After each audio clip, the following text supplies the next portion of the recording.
Memburu wajib pajak nakal, pegawai pajak akan menguliti laporan SPT. Jika pegawai kantor pajak menemukan bukti bahwa kelengkapan dokumen wajib pajak tidak sesuai, maka sanksi administrasi berlaku yang mengacu pada UU KUP. Sanksi administrasi perpajakan terdiri dari sanksi denda, sanksi bunga, dan sanksi kenaikan.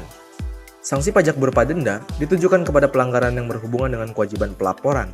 Sanksi berupa pengenaan bunga ditujukan bagi wajib pajak yang membayar pajaknya setelah jatuh tempo dan akan dikenakan denda sebesar 2% per bulan terhitung dari tanggal jatuh tempo hingga tanggal pembayaran. Dan yang terakhir, sanksi kenaikan ditujukan kepada wajib pajak yang melakukan pelanggaran tertentu, seperti tindak pemalsuan data dengan mengecilkan jumlah pendapatan pada SPT setelah lewat 2 tahun sebelum terbit SKP.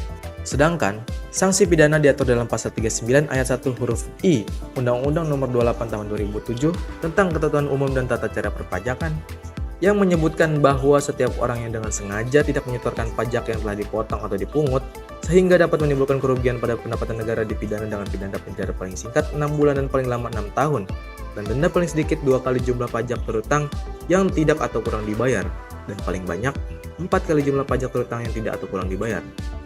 Pemberian sanksi terkait perpajakan ini bisa dalam bentuk tindakan tegas berupa penyanderaan atau gizeling. Tindakan gizeling merupakan langkah terakhir dari tindakan hukum yang dapat dilakukan pemerintah kepada wajib pajak nakal. Gizeling dilaksanakan apabila wajib pajak benar-benar sudah membandel.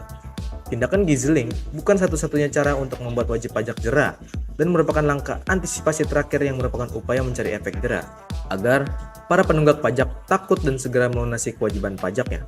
Berdasarkan aturan yang ada, negara berhak melakukan gizeling atau penyanderaan berupa penyitaan atas badan orang yang berutang pajak.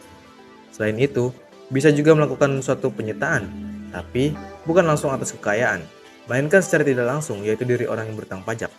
Hal itu diatur dalam Surat Undang-Undang Nomor 19 Tahun 1997 tentang penagihan pajak dengan surat paksa, sebagaimana telah diubah dengan Undang-Undang Nomor 19 Tahun 2000 tentang perubahan kedua atas Undang-Undang Nomor 19 Tahun 1997 tentang penagihan pajak dengan surat paksa yang mengatur penagihan utang pajak pada wajib pajak melalui upaya penegakan hukum.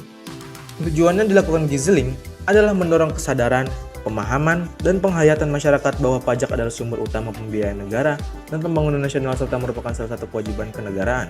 Sehingga, dengan penagihan pajak melalui surat paksa tersebut, setiap anggota masyarakat wajib berperan aktif dalam melaksanakan sendiri kewajiban perpajakannya. Penyanderaan ini dapat dilakukan selama 6 bulan dan diperpanjang paling lama 6 bulan. Kebanyakan merupakan wajib pajak yang memiliki utang pajak sedikitnya 100 juta rupiah. Sampai sekarang, kesadaran masyarakat membayar pajak masih belum mencapai tingkat sebagaimana yang diharapkan. Umumnya masyarakat masih sinis dan kurang percaya terhadap keberadaan pajak karena masih merasa sama dengan upeti memberatkan pembayarannya sering mengalami kesulitan. Tidak pengertian masyarakat, apa, dan bagaimana pajak dan ribet menghitung dan melaporkannya. Namun masih ada upaya yang dapat dilakukan sehingga masyarakat sadar sepenuhnya untuk membayar pajak dan ini bukan sesuatu yang mustahil terjadi. Ketika masyarakat memiliki kesadaran, maka membayar pajak akan dilakukan secara sukarela bukan keterpaksaan.